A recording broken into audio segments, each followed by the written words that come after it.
نحمدہ ونصلی علی رسولہ الکریم اما بعد فقد قال اللہ تبارک و تعالی کما ورد فی سورۃ الزخرف اعوذ باللہ من الشیطان الرجیم بسم اللہ الرحمن الرحیم ولما ضرب ابن مریم مثلا اذا قومک منہ یصدون وقالوا آلہتنا خیر ام هو ما ضربوه لك الا جدلا بل هم قوم خصمون ان هو الا عبد انعمنا عليه وجعلناه مثلا لبني اسرائيل ولو نشاء لجعلنا منكم ملائكة في الارض يخلفون وانه لعلم للساعة فلا تمترن بها واتبعون هذا صراط مستقیم وقال عز وجل كما ورد في سورة آل عمران ويكلم الناس في المهد وكهلا وقال عز وجل كما ورد في سورة المائدة وتكلم الناس في المهد وكهلا صدق الله العظيم رب اشرح لي صدري ويسر لي امري واحلل عقدة من لساني يفقهوا قولي اللهم ربنا الہمنا رشدنا واعذنا من شرور انفسنا اللهم ارنا الحق حقا وارزقنا اتباعه وارنا الباطل باطلا وارزقنا اجتنابه آمین یا رب العالمین۔ آج میں نزول مسیح کے موضوع پر گفتگو کروں گا۔ یہ ان مسائل میں سے ہے کہ جن کو اٹھایا غلام احمد قادیانی نے۔ ظاہر بات ہے کہ جب اس کے قول کے مطابق حضرت مسیح آسمان پر اٹھائے ہی نہیں گئے تو اترنے کا کیا سوال ہے، نازل ہونے کا کیا سوال ہے۔ میں ذرا برسویل تذکرہ یہ بات کہہ رہا ہوں۔ ایک زمانہ ایسا تھا، اس کا میں سبب پہلے بیان کر چکا ہوں، آج پھر بیان کروں گا، کہ ایسی باتوں کو قبول کرنے کے لیے ایک خاص فضا پیدا ہو گئی تھی۔ چنانچہ بڑے بڑے اچھے لوگ، اب مثال کے طور پر پروفیسر یوسف سلیم چشتی کا آپ نے ذکر سنا ہوگا، بڑے عالم فاضل آدمی تھے، علامہ اقبال کے شارح ان کی کتابیں ہیں، مشہور ہیں۔ وہ بھی قائل تھے اس کے، یعنی قادیانیت سے اس درجے مرعوب تھے کہ رفع مسیح اور نزول مسیح دونوں کا انکار کرتے تھے۔ وہ تو پھر ایک مرتبہ میں انہیں خاص دعوت دی۔ میرا جب درس ہوتا تھا ہفتے وار اتوار کی صبح کو مسجد شہداء میں، وہ بوڑھے کافی تھے، لمبی نشست میں بیٹھ نہیں سکتے تھے، میرا درس ہوتا تھا کم سے کم 2 گھنٹے ورنہ 2.5 گھنٹے جاتا تھا، تو ان کے لیے خاص اہتمام کیا، گدا بچھایا، تکیہ لگایا، گاؤ تکیہ لگایا، انہیں بلایا، کیونکہ مجھے ان سے انس تھا، محبت تھی۔ میرا وہ پورا جو درس ہے سورہ مریم کا تھا، اس کو سن کر بعد میں پھر مجھ سے کہا کہ عزیزم تم نے 50 سال سے دل میں جمع ہوا عقیدہ نکال دیا۔ اللہ کا شکر ہے، اللہ کا فضل ہے۔ لیکن میں یہ بتا رہا ہوں، اس کی مثالیں دے رہا ہوں کہ یہ اچھے اچھے لوگ متاثر ہوں گے۔ عام آدمی کے لیے تو بڑی جذباتی بات کہ ہمارے نبی تو فوت ہو کر زیر زمین دفن ہو گئے، وہ آسمان پر اٹھا لیے گئے، ہاؤ کم، کیسے ہو سکتا ہے؟ عام آدمی کے لیے یہ، پھر جو ایک سائنٹزم کا ذہن بنا تھا اس کے لیے بھی آسمان پر اٹھانا میں کیا مطلب ہے؟ جو ٹھیک ہے، توجیہ جو کی ہے وفات کے لفظ۔ بہرحال اس معاملے میں اصل میں جب ہم غور کرتے ہیں تو ایک عجیب بات نظر آتی ہے۔ حضرت مسیح علیہ السلام کا معاملہ یہ ہے کہ مجسم خرق عادت، خرق کا میں مفہوم بیان کر چکا، توڑ دینا، پھاڑ دینا، سمندر کو پھاڑ دینا۔ کشتی جو حضرت موسیٰ علیہ السلام جن کی طرف بھیجے گئے تھے، خضر، شاید ان کا نام خضر ہو، یقین سے نہیں کہہ سکتے، انہوں نے کیا کیا تھا؟ جس کشتی میں سوار ہوئے اس کا ایک تختہ توڑ دیا، خرق کہا۔ تو خرق عادت کا مطلب کیا ہے کہ جو عام قانون ہے دنیا کا، مادی قانون، چلتا رہتا ہے، چلتا رہتا ہے، یہ اللہ کے بنائے ہوئے قوانین ہیں، اور روز روز نہیں ٹوٹتے یہ قانون تو جو ہے چلتا ہے، مستقل ہے، اس میں کوئی شک نہیں۔ لیکن اس کا یہ مطلب نہیں ہے کہ قانون بنانے کے بعد قانون بنانے والے کے ہاتھ جو ہے وہ بندھ گئے، اب میں کچھ کر ہی نہیں سکتا، میں تو قانون بنا چکا ہوں۔ آگ تو جلائے گی، چاہے وہ ابراہیم کو اس کو گرایا جائے اس میں، چاہے کسی اور کو گرایا جائے۔ نہیں، یہ ہمارا عقیدہ ہے کہ جو قانون کا بنانے والا ہے اس کے پاس اختیار ہے، وہ جب چاہے اس قانون، عادی قانون ہم اسے کہتے ہیں دی یوزول لاس، جو عام طور پر اس دنیا کے اندر کار فرما ہے، laws of physical change, laws of chemical change, et cetera et cetera, یہ سائنس جنہوں نے بھی تھوڑی بہت پڑھی ہے انہیں معلوم ہے۔ لیکن خرق عادت اس سے کہتے ہیں کہ عادی قانون کاٹ کر توڑ کر اللہ اپنی خصوصی قدرت اور اپنے خصوصی مشیت کو ظاہر کر دے۔ اب یہ ہوا ہے، معجزے سارے خرق عادت ہی ہیں نا، لیکن حضرت مسیح تو مجسم معجزات ہیں، یہ ان کی خاص بات ہے۔ پیدائش معجزے سے ہوئی، بغیر باپ کے۔ نمبر 2، حضرت مریم کی گود میں بھی بات کر رہے ہیں، اور میرے نزدیک تو اس سے پہلے ولادت کے وقت بات کی حضرت مریم سے۔ سورہ مریم میں جو قصہ آیا ہے کہ بہرحال حمل جیسے ہوا وہ سورہ مریم میں پہلے بیان کیا گیا ہے، اللہ کے حکم سے فرشتہ نے جو ہے وہ آیا اور اس نے خبر دی۔ اب وہ جب حاملہ ہو گئی، حمل ظاہر ہو رہا تھا، تو اب آبادی میں کیسے رہیں؟ کہیں جا کر ویرانے میں کسی جگہ چھپ گئی۔ اس کو کہا ہے کہ وہ تو اس کو جو ہے دور ایک برج کی جگہ پر چلی گئی۔ وہاں یہ ہے کہ اب درد ذہن کا مرحلہ آ گیا ولادت کا۔ اب انہوں نے کہا یا لیتنی مت قبل ھذا وکنت نسیا منسیا۔ ایک تو وہ درد ایسے ہوتے ہیں، واقعہ یہ ہے کہ پچھلے زمانے میں تو ولادت کے بعد عورت کی زندگی کو نئی زندگی سمجھا جاتا تھا، عام طور پر اتنی اموات واقع ہوتی تھی ولادت کے دوران کہ جو عورت جو ہے اس کے بعد صحیح سالم ہو گئی، وہ ہے کہ نئی زندگی ملی ہے۔ تو یا لیتنی مت قبل ھذا وکنت نسیا منسیا، اور دوسرا فکر یہ کہ اب میں کہاں جاؤں گی اس بچے کو لے کر، کیا بتاؤں گی لوگوں کو، کون مانے گا کہ یہ فرشتہ اس کی منہ سے اللہ تعالیٰ کے حکم خصوصی یہ مجھے عمل ٹھہرا ہے، میں نے کوئی زنا نہیں کیا ہے، کوئی بدکاری نہیں کی ہے۔ تو اس میں یہ ہے فناداها من تحتها، یہ ہاں من بھی ہے، اور اس کی ایک تلاوت جو ہے ہمارے ہاں جو قراءات مستند ہے من بھی ہے، من تحتها۔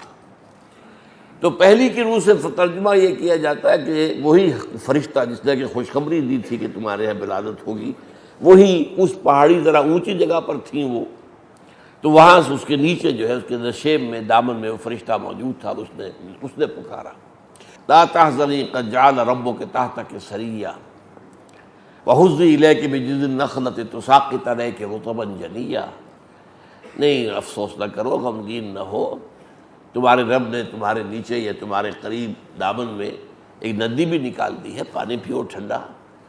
اور یہ کہ یہ جو سوکھا تنا کھڑا ہے، جس کی جڑ پکڑ کے ہم کو معلوم ہے کہ عورت جب درد ذیل میں ہوتی کسی چیز کو پکڑتی ہے زور سے، تو اس کے حوالے انہوں نے اس کو پکڑا، حزی الیک جذع النخلۃ تساقط علیک رطبا جنیا۔ یہ سوکھا تنا جو ہے کھجور کا، اس سے تازہ کھجوریں گریں گی، کھاؤ پیو، فکلی واشربی وقرری عینا، کھاؤ پیو تازے کھجوریں کھاؤ، ٹھنڈا پانی پیو، اپنی آنکھوں کو ٹھنڈا کرو۔ اس کے بعد یہ کہ اب جب تم کسی انسان کو دیکھو تمہیں خطرہ یہی ہے نا، تو تم کہہ دینا کہ میں نے تو روزہ رکھا ہوا، میں بات نہیں کر سکتی۔ میرے نزدیک یہ کلام حضرت عیسیٰ ہی کا ہے۔ ولادت کے فوراً بعد اپنی ماں کی ہمت افزائی کے لیے، اپنی ماں کی جو ہے وہ دلجوئی کے لیے یہ کلام حضرت مسیح ہی نے ابھی ولادت کے فوراً بعد کیا، واللہ عالم۔ اس کے بعد اسے کہہ دیا جب آئی قوم میں آخر جاتی کہاں، پھر وہ بچے کو لے کر آئی قوم میں، فاتت بہ قومہا تحملہ، اس بچے کو اٹھائے ہوئے جب آئیں اپنی قوم میں، قالوا یا مریم لقد جئت شیئا فریا، اے مریم تم تو یہ بہت ہی گندا کام کر کے لے آئی ہو، یہ کیا کیا، یہ کس کا بیٹا ہے، کس کا ولد الحرام ہے یہ؟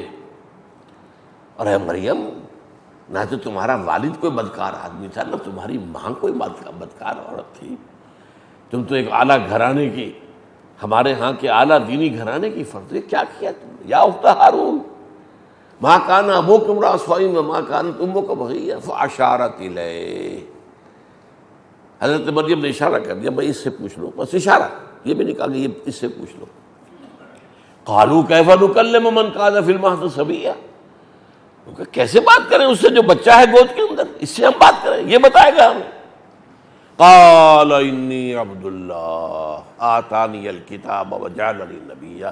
اب وہ گود والا بچہ بول رہا ہے میں تو اللہ کا بندہ ہوں اور مجھے اللہ نے جو ہے ایک نشانی بنایا ہے، مبارک بنایا ہے. تو یہ ساری بات جو آئی ہے وہاں پر میں حیران ہوں کہ انجیل میں اس معجزے کا ذکر نہیں ہے. سارے معجزے بیان کیے گئے جو قرآن میں بھی انجیل میں بھی، لیکن یہ معجزہ میرے نزدیک جو سب سے زیادہ فیصلہ کن تھا. اب ظاہر بات ہے کہ اب منہ بند ہو گئے لوگوں کے، اتنا بڑا معجزہ دیکھ کر اب کیا اعتراض کرتے. تو گویا کہ حضرت مریم کو اس اعتبار سے ایک پروٹیکشن اللہ نے دے. پھر آگے چلیے تو معجزات جو انہیں دیے گئے ہیں ان کا تو میں کئی دفعہ آپ سے کہہ چکا ہوں، کوئی شمار ہی نہیں. ایک مادرزاد اندھے کو بینائی دے دینا، ایک کوہڑی کے جسم پر ہاتھ پھیرنا وہ صحیح ہو جائے. پھر اس سے بڑھ کر یہ کہ اتنے بڑے بڑے معجزے، مردہ کو زندہ کر دینا، قم باذن اللہ، اور مردہ کھڑا ہو گئے، زندہ ہو گئے. اور حیات پیدا کر دینا، ایک پرندہ بنایا گارے سا اور منہ میں پھونک ماری اور وہ اڑتا ہوا پرندہ بن گیا. تو یہ اصل میں بہت ہی اہم جو ہے شخصیت ہے حضرت مسیح کی. اسی میں پھر رفع مسیح ہے، اسی میں نزول مسیح ہے. یہ دو چیزیں بھی، یہ میں نے ساری داستان کیوں بتائے کہ حضرت مسیح کی تو پوری زندگی خرق عادت ہے، عام قوانین سے ہٹ کر ہے. معجزہ کسی کو ایک ایک دو دو ملے ہیں، کچھ تو سینکڑوں معجزے ملے ہیں، اتنے معجزے ملے ہیں جن کا شمار نہیں. اس حوالے سے یہ چیزیں جو ہے، ایک بات تو یہ ذہن میں رکھیے، ایک شخصیت ہے خاص جس کے آس پاس کی بھی کوئی دوسری شخصیت قرآن میں اس نوعیت سے، ایک ہے رتبے میں اونچا ہونا، رتبہ حضور کا بہت بلند ہے، حضرت عیسیٰ سے بہت اونچے رتبے کے حامل ہے. ایک ہے کسی خاص پہلو سے کسی کے اندر کوئی خاص بات ہونا. اب حضرت موسیٰ نے کلام کیا اللہ سے کوہ طور سے، حضور نے تو نہیں کیا. حضور کے کلام کیا ہے آپ کو معلوم، ساتویں آسمان پر جا کر کلام کیا، وہاں مکالمہ ہوا شب معراج میں، لیکن زمین پر رہتے ہوئے کلام نہیں ہوا. خود قرآن مجید نے بار بار ذکر کیا اس کا. اسی طریقے سے حضرت عیسیٰ کو جو معجزے دیے گئے ویسے معجزے حضور کو تو نہیں دیے گئے. حضرت موسیٰ کی قوم کو جو کچھ نعمتیں دی گئی تھی، میں نے کئی دفعہ گنایا، حضور کی قوم کو تو نہیں دی گئی. بہرحال اب دوسری بات یہ سمجھیے کہ یہ اصل میں پس منظر اس کا کیا تھا حضرت مسیح کی بعثت کا. یہود پر جب بڑا عذاب اللہ کا آیا تھا، حضرت سلیمان علیہ السلام کے وقت تک تو ان کا ذرا عروج کا دور تھا، 100 برس بڑا عروج. یہ ان کی خلافت راشدہ تھی، جیسے کہ ابوبکر، عمر، عثمان، 3 کی خلافت ہے اصل میں. چوتھی خلافت ایسی جو نزاعی ہے، کیونکہ اس میں پورے عالم اسلام پر حضرت علی کی حکومت قائم نہیں ہو سکی.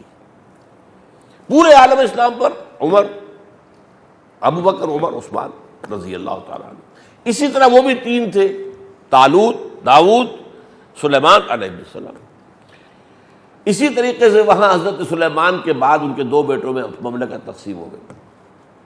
ایک اسرائیل، وہ شمالی تھی، سامریا اس کا دارالخلافت تھا. ایک جنوبی جو یہودا کہلاتے تھے، جیوڈا، یہ ہے جنوبی، جس میں کہ یروشلم اس کا دارالخلافت تھا. یہ 2 مملکتیں بن گئی. یہ کچھ دیر چلی، پھر زوال آیا، اخلاق میں، عادات میں، کردار میں، عقائد میں، سب کچھ ہوا. جب زوال آتا ہے تو اس زوال کے بعد پھر اللہ کا حساب آیا. پہلے 700 قبل مسیح میں، 721 قبل مسیح میں اشوری، سارگون بادشاہ تھا اشوریا کا. یہی شام، سیریا جو آج کل کہتا ہے، آج یہ پچھلے زمانے میں اشوریا کہلاتا تھا. اشوری، اس نے حملہ کیا، اسرائیل کو ختم کیا، مملکت ختم، بالکل برباد ہو گئی. اور تقریباً 200 سال بعد 587 قبل مسیح میں، 150 سال کہہ دیجیے بس، پھر نیبوکڈنیزر آیا، عراق کا بادشاہ، بیبیلونیا کا، کنگ آف بیبیلونیا، بخت نصر اردو میں کہتے ہیں، انگریزی میں نیبوکڈنیزر. یہ گویا کہ عراق کے وہ بادشاہ جو نمرود کہلاتے ہیں، نماردہ. مصر کے بادشاہوں کو کیا کہتے تھے؟ فراعنہ، فرعون. اور جو عراق کے بادشاہ ہوتے تھے نمرود، جن سے مکالمہ حضرت ابراہیم کا ہوا تھا. حضرت ابراہیم اسی نمرود کی مملکت میں پیدا ہوئے تھے. کیلڈین امپائر یہ کہلاتی تھی. وہی وہ شہر ار تھا جہاں حضرت ابراہیم کی ولادت ہوئی. بہرحال وہ جب عذاب آیا ان پر بہت سخت، تو اس وقت کے جو انبیاء اس دور میں آئے، وہاں تو مسلسل انبیاء آ رہے تھے، جیسا کہ میں نے آپ کو کئی دفعہ حدیث سنائی ہے. کلما ہلاک نبی خلفہ نبی. بنی اسرائیل میں تو 1400 برس تک نبوت کا تار ٹوٹا ہی نہیں. جیسے ایک نبی فوت ہوا، دوسرا نبی اس کی جگہ پر جانشین. داؤد فوت ہوئے، سلیمان ہے، وہ بھی نبی ہے. تو کئی نبی اس دور میں جو آئے انہیں خوشخبری دی تھی کہ یہودیوں تم پر عذاب کا وقت تو آ گیا ہے، بہت برا وقت آیا ہے، لیکن ایک مسیح آئے گا، اللہ ایک جو ہے مبعوث کرے گا ایک نبی کو، ایک رسول کو، جو تمہیں اس پستی سے نکال کر لے جائے گا اور تمہیں دوبارہ جو تمہاری عظمت تھی داؤد اور سلیمان علیہ السلام کے دور کی عظمت، اس دور سے تمہیں ہمکنار کر دے گا. تو یہودی مسیحا اسے کہتے تھے، مسایا. وہ حضرت مسیح آ گئے، وہ جو پیشنگوئیاں تھیں پوری ہو گئی. یہودیوں نے نہیں مانا، ہم تو نہیں مانتے. یہودیوں نے کہا یہ تو ولد الزنا ہے، اس کا باپ ہی نہیں معلوم کون ہے. بلکہ ان کا کہنا یہ تھا کہ اس کا نکاح یا اس کا رشتہ ہو چکا تھا. یوسف نجار تھے، ایک بڑھئی تھا، کارپینٹر، لیکن ابھی رخصتی نہیں ہوئی تھی. اس سے پہلے ہی یہ لوگ یہ آپس میں انہوں نے وہ جو ہے جنسی فعل کیا ہے، جس سے یہ نطفہ ہوا، تو یہ ولد الحرام ہے جب تک کہ رخصتی نہ ہو. اچھا، عیسائیوں کا بھی عقیدہ یہی ہے کہ یوسف نجار سے اس کی نسبت ہو گئی تھی لیکن رخصت نہیں ہوئی تھی. لیکن ان کا کہنا یہ ہے کہ جیسے حضرت مریم کے سامنے ایک فرشتے نے آ کر بتایا تھا، خوشخبری دی تھی کہ تمہارے ہاں وہ اللہ کے خاص حکم سے ایک بیٹا پیدا ہوگا، ایسے اس کو بھی جا کر ایک فرشتے نے بتا دیا تھا کہ تم اس کو اب یہ نہ کرنا، اس کے اوپر تہمت اگر لگ گئی ہے تو حاملہ ہو گئی ہے رخصتی سے پہلے، تو اسے تو وہ کر دیتے سنسار. وہاں تو بڑی سختی کے ساتھ سنساری کا قانون نافذ تھا، اسٹوننگ ٹو ڈیتھ، راجم. وہ خواب کے اندر بھی وہ ڈرتا ہے کہ یہ وقت وہ دیکھ رہا ہے کہ میں مریم کو میں پتھر ماروں گا. اسے مریم سے محبت بھی تھی، شادی ان کی ہو چکی تھی، وہ رخصتی نہیں ہوئی تھی. پھر فرشتے نے اسے کہا کہ نہیں، اس کے پیٹ میں جو ہے وہ کسی انسان کا نطفہ نہیں ہے، وہ اللہ تعالیٰ کا خاص حکم ہے، کلمۃ منہ، اللہ کا ایک خاص کلمہ ہے. تو چنانچہ ان کی شادی ہو گئی، پھر باقاعدہ رخصتی ہو گئی. تو یہ ہے، یہ تفصیل جو ہے یہ میں نے آپ کو بتا دی. لیکن جو ہے معاملہ یہودیوں نے ولد الزنا کہا، انہوں نے بہرحال نہیں مانا. انہوں نے کہا ٹھیک ہے، تو یہ تو دونوں کو یہ خبر مل چکی تھی اس لیے. لیکن یہ سوال باقی رہ جاتا ہے کہ یہ دونوں کو تو خبر مل گئی تھی، لیکن باقی یہودیوں کو کیسے خبر ملتی؟ قرآن جو بتا رہا ہے اس نے سب کے سامنے معاملہ کھول دیا کہ وہ بچہ جو گود میں، وہ خود کہہ رہا قال انی عبد اللہ آتانی الکتاب وجعلنی نبیا وجعلنی مبارکا اینما کنت واوصانی بالصلاۃ والزکاۃ ما دمت حیا وبرا بوالدتی ولم یجعلنی جبارا شقیا والسلام علی یوم ولدت ویوم اموت ویوم ابعث حیا ذالک عیسی ابن مریم. یہ ہے عیسی ابن مریم. تو قرآن نے تو اس طریقے سے بات کر دی نا کہ اب ظاہر بات ہے کسی کے لیے کوئی حضرت مریم پر کوئی تہمت لگانی ممکن ہے، جب زبانیں گنگ ہو گئی ہوگی کہ تو ہے ہی معاملہ ہوا رہتا. بہرحال یہ جو میں نے کہا نا کہ وہ منتظر بیٹھے ہوئے تھے مسیح کے، جب مسیح آیا تو انہوں نے جو ہے وہ ماننے سے انکار کر دیا. اس کی ایک تفصیل ہے، یہ تورات میں ایک مثال دی گئی ہے کہ ایک دولہا کے انتظار میں اس کی دلہنیں یا جو بھی ہوں گی وہ منتظر تھیں، لیکن جب دولہا کے آنے کا وقت آس ہو گئی. یعنی اسی طریقے سے حضرت مسیح علیہ السلام کا انتظار کر رہے تھے، لیکن جب حضرت عیسیٰ علیہ السلام آئے تو انکار کر دیا، ولد الزنا قرار دیا. اور بہرحال انہوں نے اپنے بس پڑتے تو سولی پر چڑھا دیا. باقی جو ہوا وہ میں پچھلی مرتبہ بیان کر چکا ہوں. ایسا ہی مجھ سے لطیفے کی بات ہے، یہ کہی تھی ایک بات نے، میں گیا وہ تھا ایران، یہ آج سے 15 سال پہلے کی بات ہے. تو وہاں پر جو ہمارے پاس انہوں نے، چونکہ حکومت کے مہمان تھے ہم، تو ایک آدمی تھا جو مستقل ہمارے ساتھ رہتا تھا خبر گیری کے لیے. وہ آدمی ذرا آؤٹ اسپوکن بھی تھا، بزدہ سنج بھی تھا، کچھ ہنسی مذاق کرنے والا بھی تھا، کھلے ذہن کا آدمی تھا۔ تو میں نے اس سے کہا کہ دیکھو تم انتظار تو کر رہے ہو مہدی کا، کہ کیا تمہیں یقین ہے کہ جب مہدی آئیں گے تو تم مان لو گے انہیں؟ کہ نو وی شیل سے وی ڈونٹ نیڈ یو۔ یہ لطیفہ بتا رہا ہوں میں۔ ظاہر بات ہے کہ مہدی کے آنے کے بعد سب تو نہیں مان، عیسیٰ کو نہیں مانا، مہدی کو کیا مانیں گے؟ تو یہی ایک بات ذہن میں رکھیے، چاہے آپ منتظر ہیں، وہ تو وہاں پر ہے ہی کہ تو دعائیں کرتے ہیں کہ جو بھی امام غائب ہے وہ اب آئیں، واپس ہو جائیں۔ بہرحال اب میں تیسری بات جو تمہیداً پہلے بھی بیان کر چکا ہوں، آج بھی بیان کر رہا ہوں، بعض چیزیں اس میں آئیں گی نئی۔ آج میں نے آپ سے عرض کیا تھا کہ 19ویں صدی کے اواخر میں ایک طرف انگریز آیا، اس نے ہمیں فتح کر لیا، پھر تھی بھی ایک تازہ ابھر رہی تھی قوم، اور تازہ ابھرنے والی قوم میں کچھ خصائص ہوتے ہیں، اچھے اخلاق ہوتے ہیں، مورلز ہوتے ہیں۔ ان دونوں کی وجہ سے ہم انگریز سے مروب ہو گئے، ہمارے بڑے بڑے لوگ مروب ہو گئے۔ نمبر 2، ساتھ ہی آگے سائنس، اور سائنس بھی نیوٹن کی سائنس۔ اس وقت تو معلوم ہوتا تھا قطعی ہے، یقینی ہے، بس جو سائنس ہے وہی حق ہے، جو سائنس کے خلاف ہے وہ حق ہے ہی نہیں۔ گویا کہ حق و باطل کا معیار سائنس بن گئی۔ اب یہ وہ چیز تھی جس فضا کے اندر ایک ضرورت کے طور پر کہیے یا واقعتاً کنونس ہو کر ایک شخصیت ابھری ہے، سر سید احمد خان مرحوم۔ اب ان کی شخصیت دو پہلو، ایک ہے مسلمانوں کا ہمدرد ہونا، غمگسار ہونا، اور انگریزوں کے آنے کے بعد مسلمانوں میں سے ایک طبقے کا یہ جو فیصلہ تھا کہ نہ انگریزی پڑھیں گے، نہ سائنس پڑھیں گے، نہ یہ پڑھیں گے، نہ وہ پڑھیں گے، نہ انگریزی تہذیب اختیار کریں گے، نہ میز کرسی پہ بیٹھ کر کھانا کھائیں گے، نہ چمچہ استعمال کریں گے، یعنی ٹوٹل بائیکاٹ، مقاطعہ۔ اس کی انہوں نے یہ شکل اختیار کی تھی۔ اب یہ بھی ایک طرح کا پیسو ریزسٹنس ہے نا، یہ تو نہیں کہ وہ میدان میں آ گئے مار دھاڑ، یہ نہیں کی انہوں نے، لیکن یہ کہ بھائی کم تو یہ تو کم کر سکتے نا، کوئی ہم پر قانون تو انگریز نے نہیں بنایا کہ ضرور میز کرسی پہ بیٹھ کر کھانا کھاؤ، کوئی انگریز نے قانون تو نہیں بنایا کہ کھڑے ہو کر پیشاب کرو، اور ہم کر رہے ہیں، انگریز کو کرتے دیکھ رہے ہیں۔ تو اس میں یہ قانون کا انہوں نے مقاطعہ پیدا کیا پورا کا پورا۔ سر سید نے کہا کہ اگر تم اس پر چلتے رہے تو تم تو مارے جاؤ گے۔ ہندو تو آگے بڑھ رہا ہے، تعلیم حاصل کر رہا ہے، سائنس پڑھ رہا ہے، انگریزی پڑھ رہا ہے، اور تم رہ جاؤ گے، پھر کیا ہوگا؟ کچھ عرصے کے بعد تم سقے رہ جاؤ گے یا قصائی رہ جاؤ گے، بس اللہ اللہ خیر صلی اللہ، اور کیا رہے گا تمہارا مقام، کیا رہے گا؟ اب یہ رائے اس کی جو ہے وہ یقیناً صحیح تھی۔ علماء کی رائے ایک اعتبار سے صحیح تھی کہ اس وقت ہم اس پوزیشن میں نہیں ہیں کہ انگریز اور انگریزی تہذیب اور انگریزی علوم کا میدان میں مقابلہ کر سکیں۔ میرے نزدیک حقیقت پسندی تھی، ریئلزم تھا، لیکن دوسری طرف سے معقول بات وہ تھی جو سر سید کہہ رہا تھا کہ بھائی جو چیز آئی ہے اس میں جو غلط ہے چھوڑ دو۔ اب انگریزی کو غلط ہے، انگریزی زبان ہے، یہ کوئی زبان تو کوئی کافر نہیں ہوتی، کوئی مسلم نہیں ہوتی، اردو ہے یا عربی، آپ عربی کو زبان کے اسلامی تو پھر اردو کیا ہے، فارسی کیا ہے؟ نہیں، انگریزی بھی ایک زبان پڑھو، اور اس میں سے دیکھو سائنس میں کیا چیز حق ہے، کیا غلط ہے، حق کو لے لو، باطل کو چھوڑ دو۔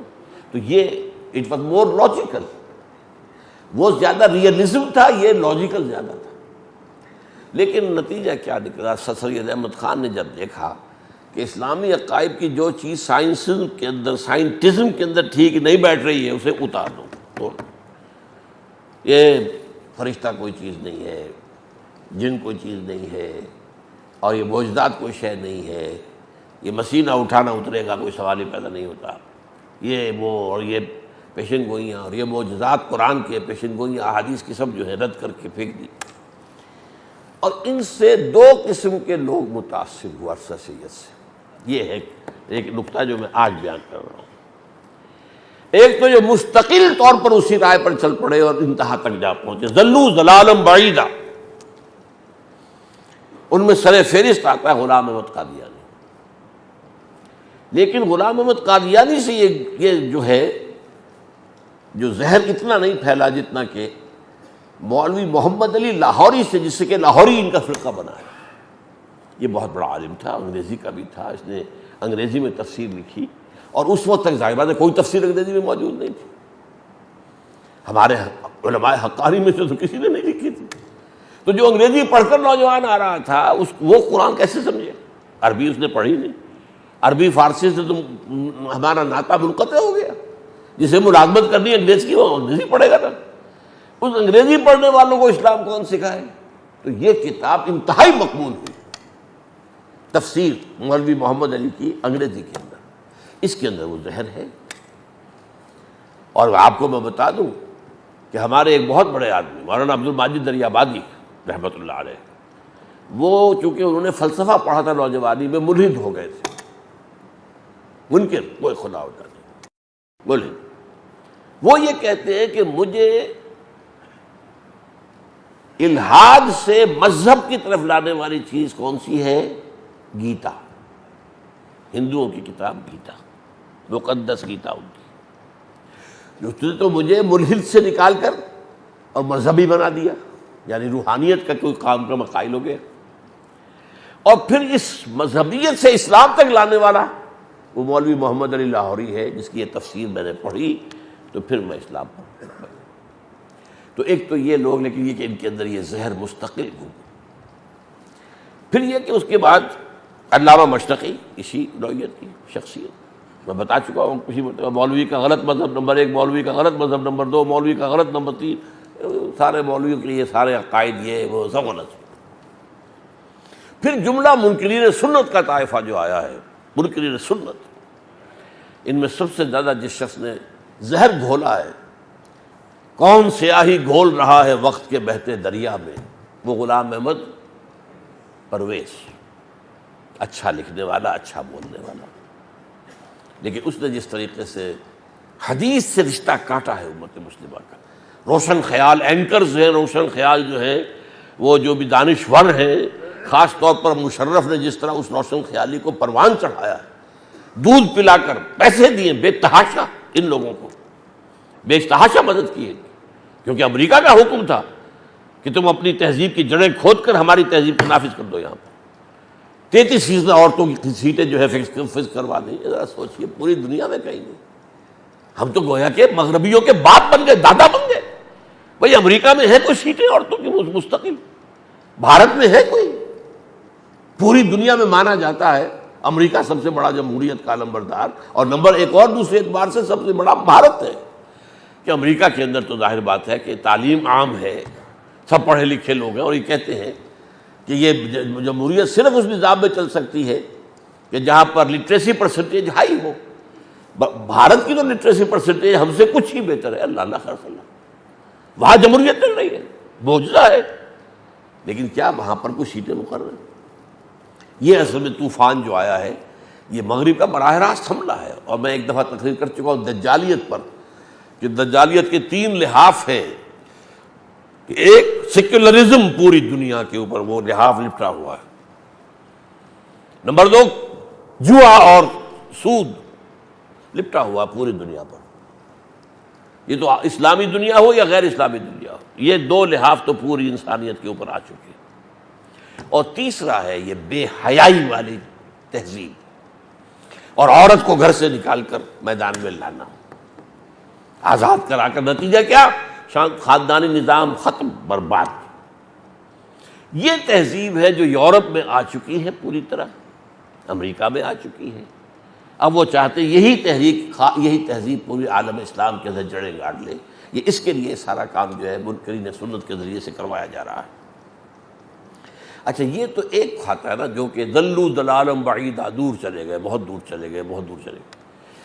ایک اور لوگ بھی ہیں ہمارے ہاں جو جزوی یا وقتی طور پر متاثر ہوئے سر سید کی فکر سے. ان میں بواسطہ شبلی نعمانی، جنہوں نے یہ اپنی سیرت میں لکھا کہ یہ جو جنگیں شروع ہوئی تھی حضور کے زمانے میں، یہ تو مدافعانہ تھی، صرف مسلمانوں نے کبھی جنگ نہیں کی. جھوٹ بول رہا ہے.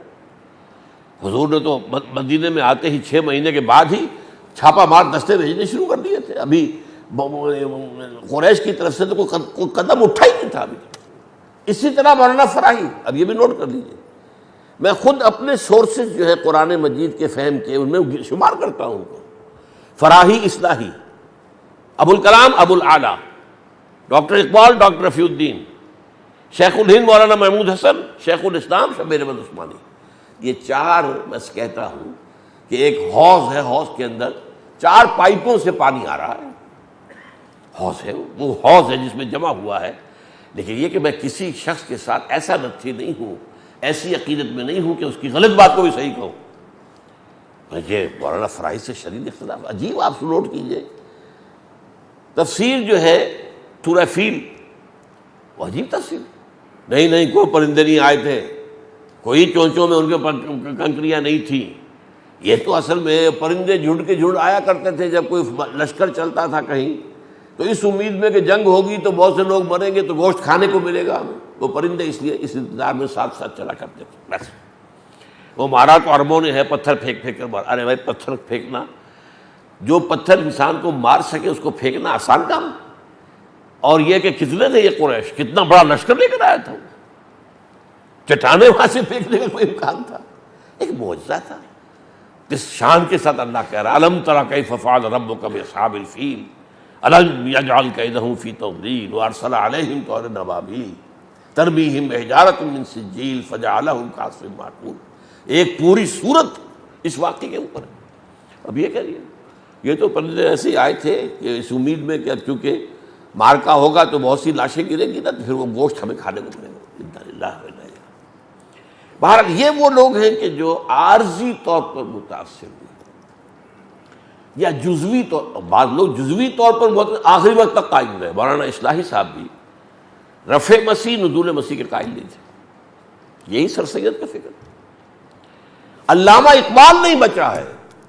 یعنی یوں سمجھیے کہ میں اسے اپنا مرشد معنوی مانتا ہوں. آپ کو معلوم ہے میرے نگاہ میں جو قدر ہے.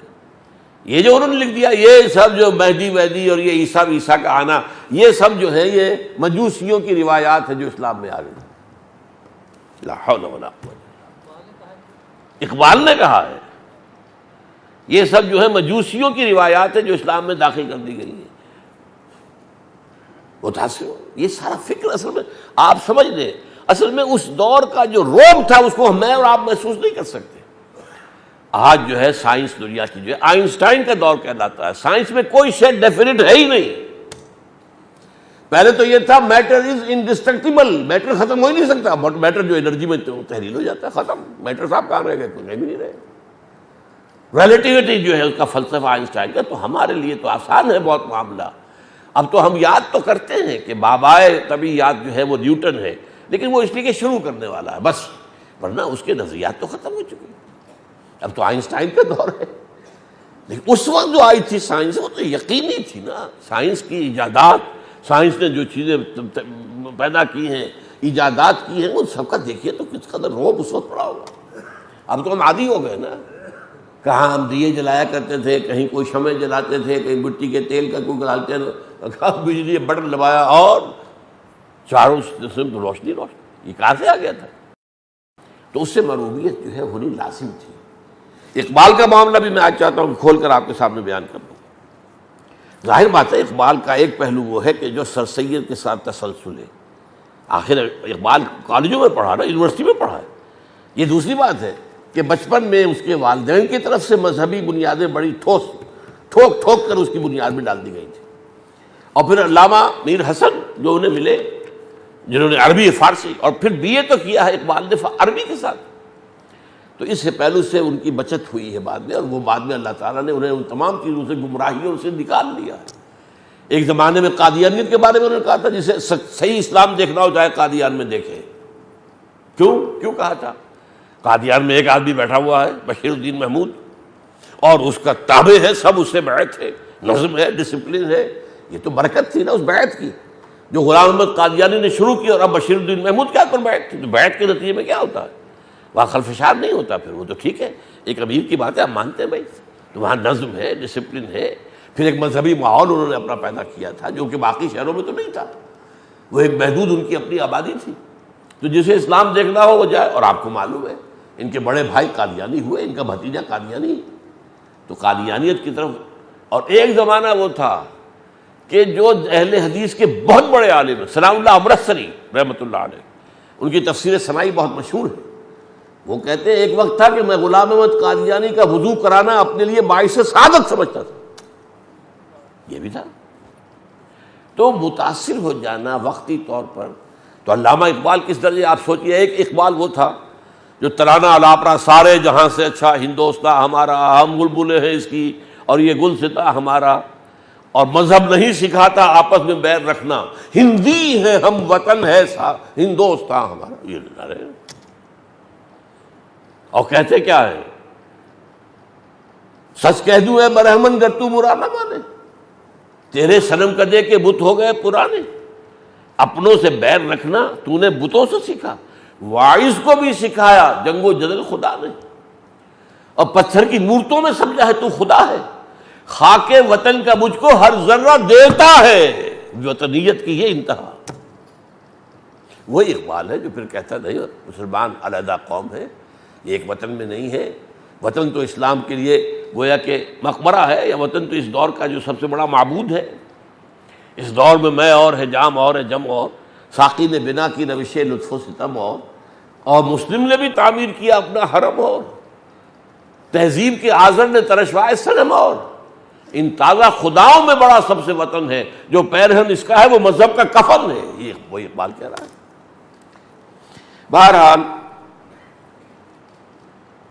تو میں نے آپ کو بتا دیا کہ یہ پس منظر تھا جس میں کہ یہ رفع مسیح اور نزول مسیح کا عقیدہ جو ہے وہ پھیل گیا ہے۔ نص قرآنی کیا ہے حضرت مسیح کے نزول پر؟ ولما ضرب ابن مریم مثلا، جب بھی قرآن میں ابن مریم یعنی عیسیٰ کا تذکرہ ہوتا ہے، اذا قومک منہ یصدون، تو اے نبی آپ کی قوم کے لوگ یہ قرشی جو ہیں، یہ مکے والے، اس شوق میں چلنا شروع کر دیتے، چلاتے ہیں، ہوٹنگ کرتے ہیں۔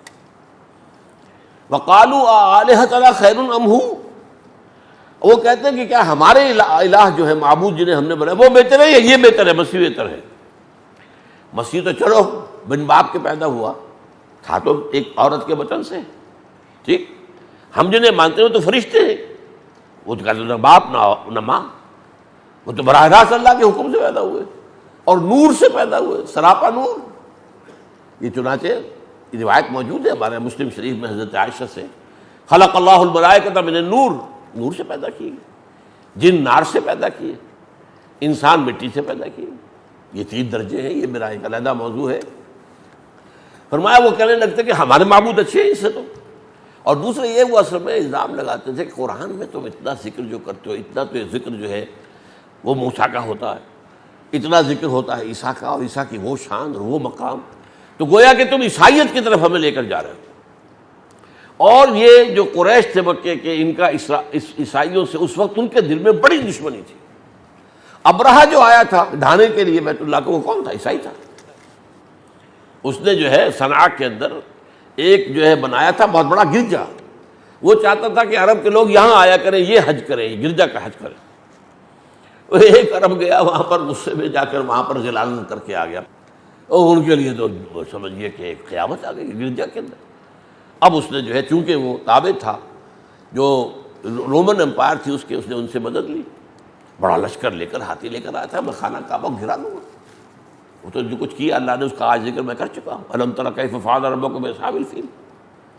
تو بہرحال اس حوالے سے یہ وہ لوگ شور مچاتے تھے کہ یہ شخص جو ہے یہ ہمیں صابی بنانا چاہتا ہے، شاید یہ شاید ہمیں عیسائی بنانا چاہتا ہے، یہ شاید ہمیں یہودی بنانا چاہتا ہے۔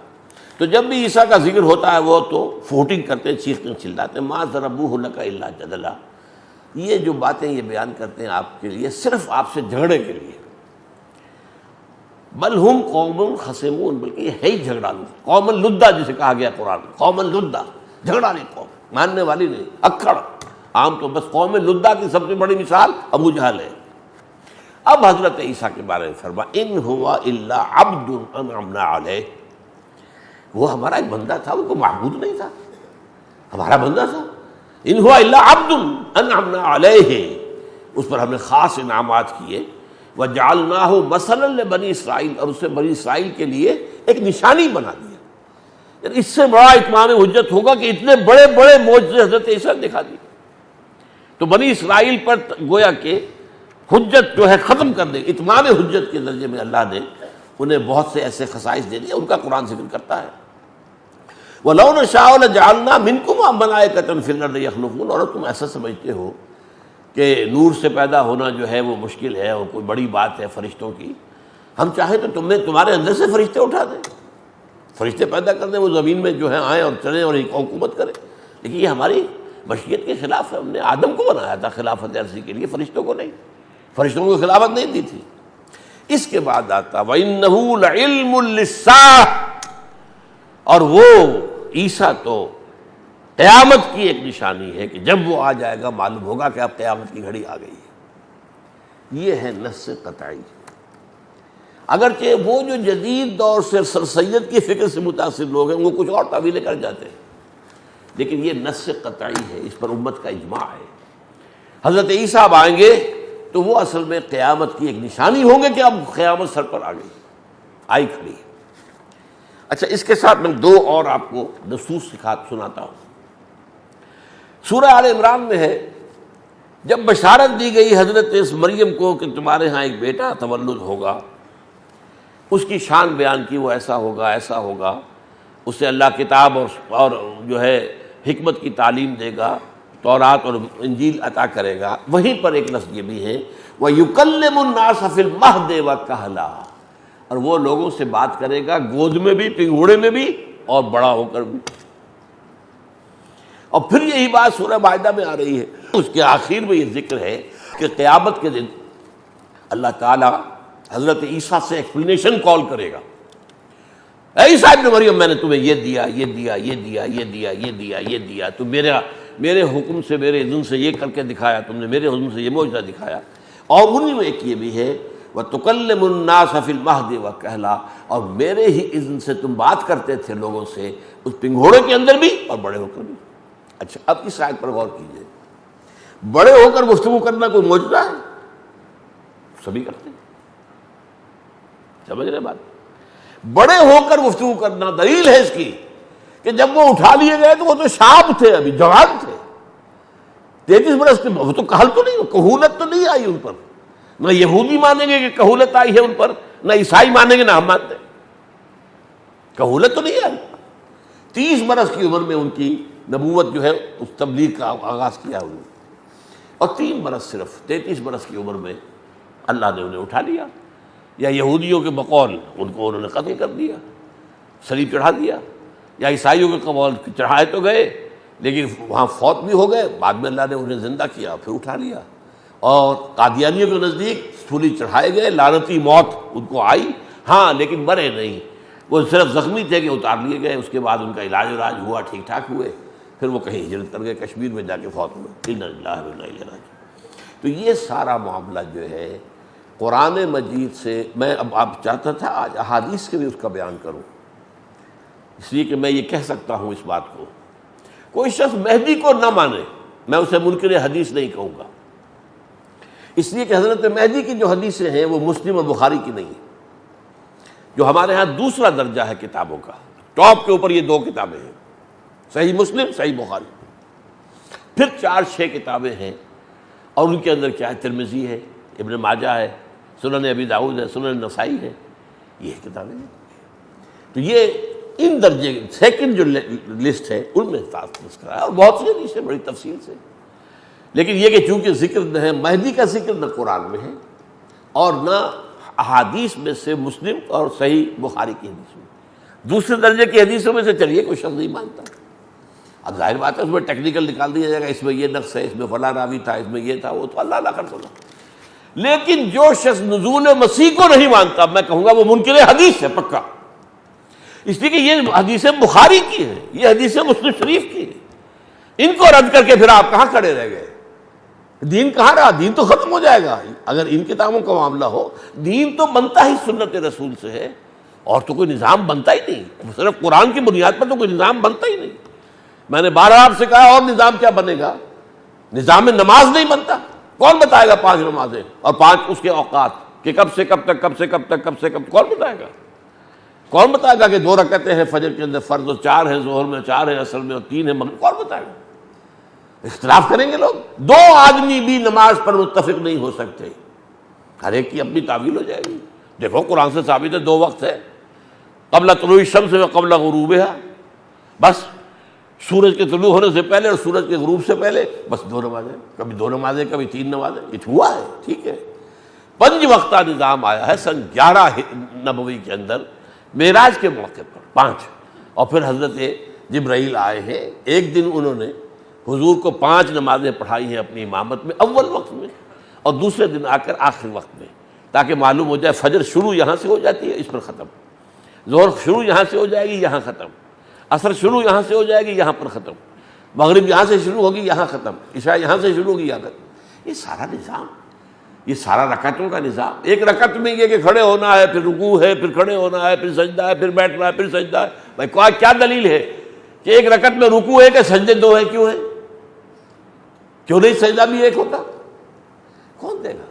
2 انسان بھی متفق نہیں ہو سکتے نماز جیسی چیز پر، جو کہ الصلاۃ و عماد الدین ہے، دین کا ستون.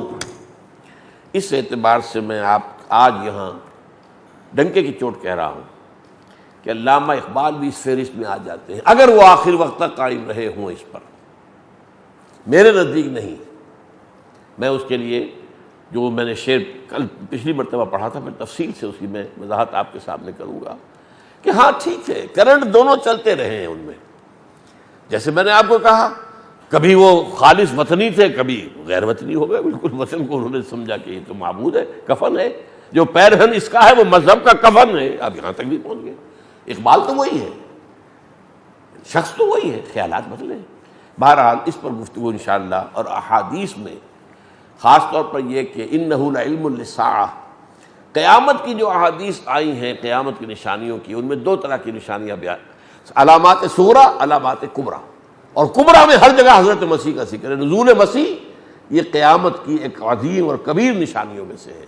وہ چیز جو، اور اس کے اوپر 21 حدیثیں مولانا مودودی نے کوٹ کی. سورہ احزاب کی تفہیم القرآن اٹھا کر دیکھیے، کیونکہ اسی میں ختم نبوت والی آیت ہے، تو اس کے بعد انہوں نے ایک ضمیمہ لگایا ہے. یہ نزول مسیح پر بھی ہے، مہدی و موعود کی حقیقت کیا ہے. تو یہ ساری باتیں جو ہے 21 حدیثیں ہیں. ان میں سے یہ کہ صرف 4 حدیثیں میں آپ کو سنانا چاہتا تھا کہ جو متفق علیہ ہیں. اقول قولی ھذا واستغفر اللہ لی ولکم ولسائر المسلمین والمسلمات.